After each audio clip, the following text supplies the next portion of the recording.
सास ने दिया बहू का साथ। राधा जी एक आम मध्यम वर्गीय परिवार की मुखिया थी।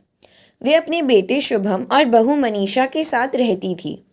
एक बेटी सीमा थी जो कि शादी के बाद अमेरिका में बस गई थी। राधा जी के पति की मृत्यु बहुत पहले ही हो चुकी थी। शुभम और मनीषा की शादी को 5 साल हो गए थे, लेकिन अभी तक उनकी कोई संतान नहीं थी। राधा जी की बहू मनीषा भी जॉब करती थी, जो कि राधा जी को बिल्कुल भी नहीं सुहाता था। वे जल्द से जल्द दादी बनना चाहती थी, लेकिन मनीषा और शुभम यह अच्छी तरह से जानते थे कि अभी मनीषा का जॉब करना कितना ज़रूरी है। राधा जी अपने बेटे शुभम से इस बारे में बात करती तो शुभम किसी न किसी बहाने से बात को टाल देता था। इसलिए वे मनीषा को ही परेशान करने के बहाने ढूंढती रहती थी ताकि वह अपनी जॉब छोड़ दे। और अभी कोरोना काल में तो मानो उनके मन की मुराद ही पूरी हो गई थी। हालांकि वे दिल की बुरी नहीं थी, लेकिन पोते की चाह में वे ना चाहते हुए भी ऐसे कर जाती थी।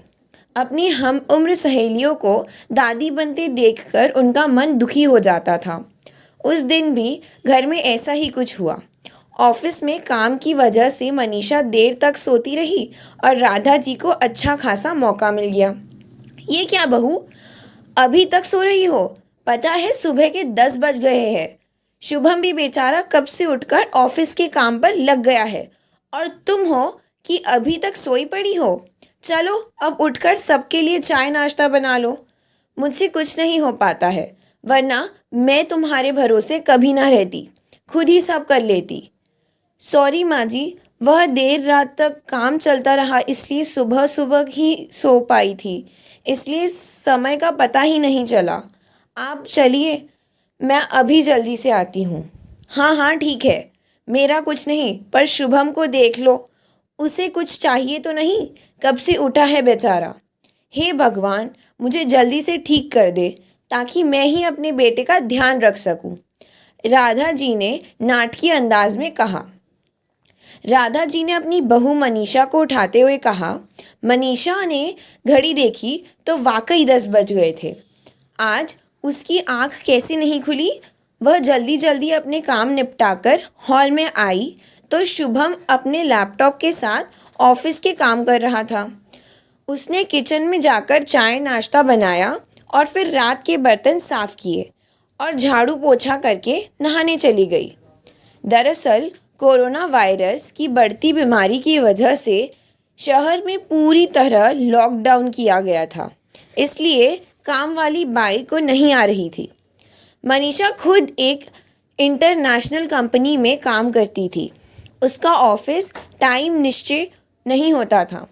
अधिकतर उसे रात में देर तक काम करना होता था। कल भी उसका काम देर तक चला रहा, इसलिए वह देर तक सोती रही। मनीषा नहाकर आई तो देखा कि उसकी सास अपने कमरे में अपनी सहेली से फ़ोन पर बात कर रही है। बातचीत में अपना नाम सुनकर मनीषा सास की बात सुनने लगी। अरे शारदा, तुम भी अपनी बहू को ज़्यादा सर पर मत बैठाओ। बहू को ज़्यादा उड़ने दोगी तो कल को अपनी नौकरी के चक्कर में वह तुम्हें ही घर की नौकरानी बनाकर छोड़ेगी। मैं तो भाई शुरू से ही मनीषा के नौकरी करने के खिलाफ थी। अब करे नौकरी शौक से, पर साथ साथ घर के काम भी करे। मैं तो बदन दर्द का बहाना बनाकर बैठ जाती हूँ, नहीं तो सारा काम का बोझ मेरे सिर पे आ गिरता। मैं कोई मुफ्त की नौकरानी थोड़ी हूँ। मैं तो कहती हूँ तुम भी यही किया करो। सास की बात सुनकर मनीषा की आंखों में आंसू आ गए। वह जिस सास को बीमार समझकर उनकी दिन रात सेवा करती है, उन्हें एक गिलास तक उठाने नहीं देती है, सारा दिन घर का और रात को ऑफिस का काम करके थकान से चूर होकर भी उफ तक नहीं करती, उसका यह फल मिला है उसे। माना वे मेरी नौकरी के खिलाफ है, मगर यदि घर की किश्त नहीं होती तो वह कभी भी नौकरी नहीं करती। शुभम का बोझ कम करने के लिए ही तो वह नौकरी कर रही थी। खैर, अभी के मुश्किल समय में वह सास से किसी भी बात पर बहस नहीं करना चाहती थी। जिससे घर का माहौल खराब हो। इसीलिए वह उनकी बात को नज़रअंदाज करके वहाँ से चली गई। लेकिन उसकी नज़रों में राधा जी की इज्जत ज़रूर कम हो गई थी। दूसरे दिन सुबह सुबह राधा जी की बेटी सीमा का अमेरिका से फ़ोन आया। सीमा की सास उसके पास अमेरिका आई हुई थी। आदत के अनुसार राधा जी ने जैसे ही सीमा की सास की बुराई करनी चाहिए, वैसे ही सीमा ने उन्हें डपट दिया। माँ, आप बिल्कुल भी माँ जी के बारे में अनाप शनाप नहीं बोलेंगी। पता है आपके चक्कर में आकर मैंने उनके साथ कितना बुरा व्यवहार किया था, लेकिन आज मुझे उनकी कीमत पता चल गई है। तुम तो उनके यहाँ पर आने के कितने खिलाफ थी, मगर आज अगर वे यहाँ नहीं होती ना माँ, तो ना जाने हमारे क्या हाल होते। तुम्हें तो पता ही है कि मेरी नौकरी करना कितना ज़रूरी है। कोरोना ने यहाँ भी ऐसा कहर ढाया है कि घर से ही सब करना पड़ रहा है। किट्टू का बेबी केयर सेंटर की बंद है। मैं और राजेश फुल टाइम बिज़ी रहते हैं। ऐसे में माँ जी के अकेले ही किट्टू के साथ साथ पूरे घर का सारा काम संभाला हुआ है। मुझे कुछ भी नहीं करने देती हैं। अगर वे नहीं होती तो माँ हमारा क्या होता, यह सोचकर ही रोंगटे खड़े हो जाते हैं। सच में माँ, वे कोई साधारण महिला नहीं है, बल्कि मेरे लिए तो देवी के समान है। मेरा इतना अपमान करने के बावजूद। और सीमा रोने लगी। उसने फ़ोन काट दिया। सीमा की बात सुनकर राधा जी के भी आंखों में आंसू आ गए। उनके अपनी भूल का एहसास हो गया। मनीषा तो वाकई उनका कितना ख्याल रखती है।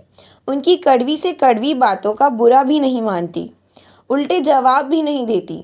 वाकई अभी का समय तो एक दूसरे को हौसला देने का है, सारे गिले शिकवे भुलाकर एक दूसरे की मदद करने का है। तो फिर वे स्वार्थ में कैसे अंधी हो गई थी, इतना कैसे गिर गई थी कि ऐसे मुश्किल समय में अपने ही परिवार की सहायता नहीं कर सकती। उन्होंने उसी समय मनीषा को बुलाकर उसके सिर पर प्यार से हाथ फेरते हुए कहा, मनीषा, आज से घर के कामों की आधी जिम्मेदारी मेरी रहेगी। मैंने आज तक तुम्हें जो भी कहा और किया उसके लिए सॉरी। चलो अब तुम जाकर आराम करो, खाना मैं बना लूँगी। इधर सास का बदला हुआ रूप देखकर मनीषा की भी आंखों में खुशी के आंसू आ गए और अपनी सास के प्रति उसके मन में फिर से पहले वाला सम्मान वापस आ गया था। शायद हमारे जीवन में मुश्किल समय आता ही इसलिए है कि हम एक दूसरे की अहमियत का पता चले, अपनी गलतियों का एहसास होने और आगे बढ़कर माफ़ी मांगने से वाकई इंसान छोटा नहीं बल्कि बहुत बड़ा हो जाता है, राधा जी की तरह। दोस्तों, आशा है आपको मेरी यह कहानी पसंद आई होगी। कृपया मुझे सहयोग करें। नीचे सब्सक्राइब को क्लिक कर ऑल वाली घंटी का बटन दबाएं ताकि मेरे हर अपडेटेड वीडियो का नोटिफिकेशन आपको मिलता रहे। लाइक का बटन दबाएं, अपने इष्ट मित्रों को शेयर करें और कमेंट्स में जाकर अपने कमेंट्स देकर मार्गदर्शन एवं प्रोत्साहन देकर अपना सहयोग प्रदान करें। धन्यवाद।